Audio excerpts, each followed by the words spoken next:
Welcome to ચેતુસ kitchen. આજે આપણે બનાવીશું બીટની સેન્ડવિચ બનાવશું. તો એના માટે આપણે અહીંયા એક બીટ સરસ મોટું એવું છે, એક બીટ લઈ લીધું છે અને એક ગાજર લીધું છે. 1 ચમચી જેટલી આપણે ઘી લીધેલું છે અને 5 ચમચી જેટલું મરી પાવડર લીધેલું છે, 1 ચમચી જેટલું મેયોની લીધેલું છે અને 1 ચમચી જેટલું આપણે એવું ઓરેગાનો લીધેલું છે અને બ્રેડ લીધેલી છે. તો ચાલો આપણે બીટની સેન્ડવિચ બનાવવાની શરૂઆત કરશું.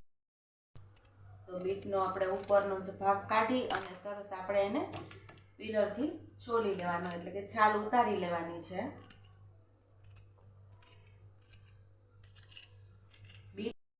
બીટને અને ગાજરને બેયને સરસ આપણે એને છાલ ઉતારી અને સરસ ખમણી વડે એને ખમણી લેવાનું છે.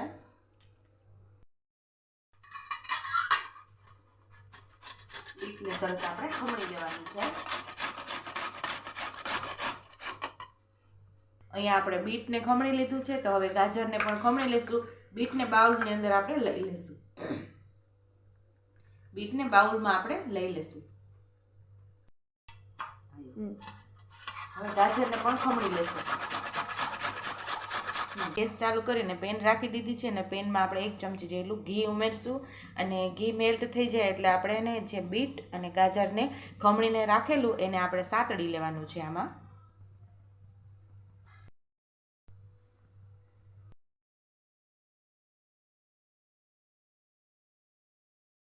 તો બીટને આપણે સાતળી લેશું. બીટને સાતળવાનું કારણ એમ કે બીટને ગાજરની અંદર પાણીનું પ્રમાણ હોય છે, એ પાણી ન મૂકે આપણી સેન્ડવિચની અંદર, જે પોચી ન થઈ જાય સેન્ડવિચ, એટલા માટે આપણે પહેલાં એને સાતળી લઈશું.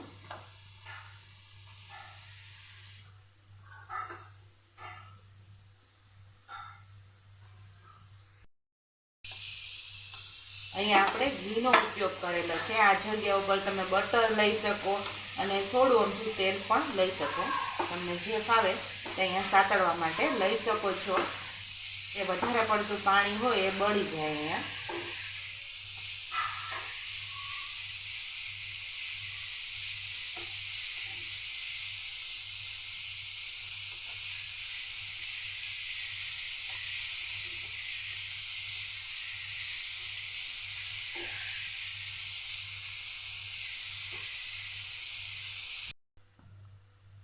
અહીંયા આપણે સ્વાદ મુજબ આપણે મીઠું ઉમેરશું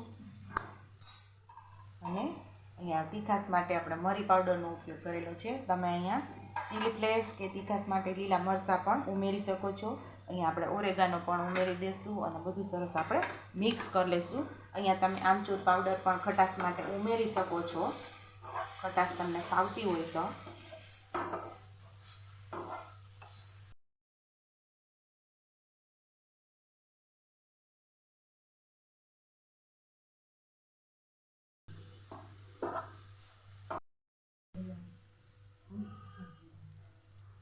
અહીંયા આપણે સરસ બીટને પકાવી લેવાનું છે. એકદમ સરસ સોફ્ટ થાય ત્યાં સુધી ખમણી લીધું છે એટલે ઝડપથી ચડી જશે. એટલે 2 થી 3 મિનિટ આપણે એને પકાવશું એટલે મસ્ત એવું આપણું બીટ ચડી જશે.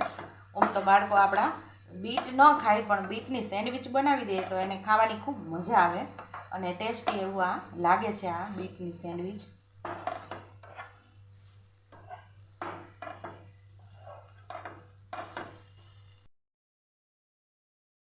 તો આપણે એને ઢાંકીને થવા દઈશું 2 મિનિટ સુધી, એટલે સરસ સોફ્ટ એવું થઈ જાય. અહીંયા આપણે બીટ થોડું ઠંડુ થઈ જાય પછી આપણે એમાં મેયોની ઉમેરી દઈશું અને પછી આપણે સેન્ડવિચ તૈયાર કરીશું. તો અહીંયા હવે આપણે મેયોની મિક્સ કરી દઈશું.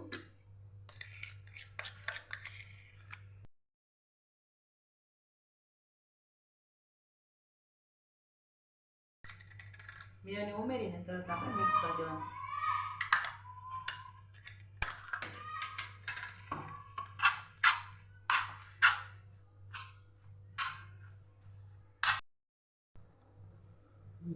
હવે સેન્ડવિચને આપણે સ્ટફિંગ ભરી લઈશું એકદમ વ્યવસ્થિત.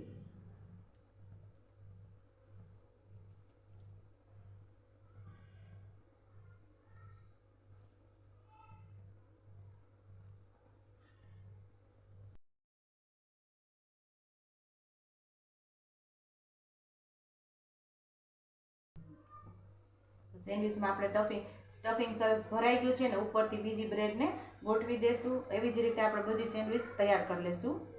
અને સાઈડ ઉપર આપણે તવી પણ તપવા રાખી દીધી છે. તમે સેન્ડવિચ ટોસ્ટરની અંદર પણ કરી શકો, પણ આપણે આજે તવીમાં કરીએ છીએ એમાં આપણે ઘી લગાવી દઈશું. તમે તેલ પણ લગાવી શકો અથવા તો માખણ પણ લગાવી શકો. તો આપણે સેન્ડવિચને અહીંયા શેકાવા રાખી દઈશું.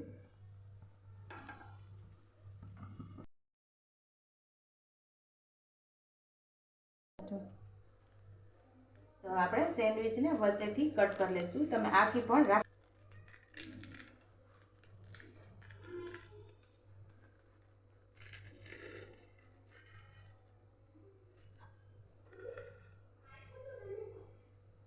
તો આવી જ રીતે આપણે સેન્ડવિચને કટ કરી લેવાની.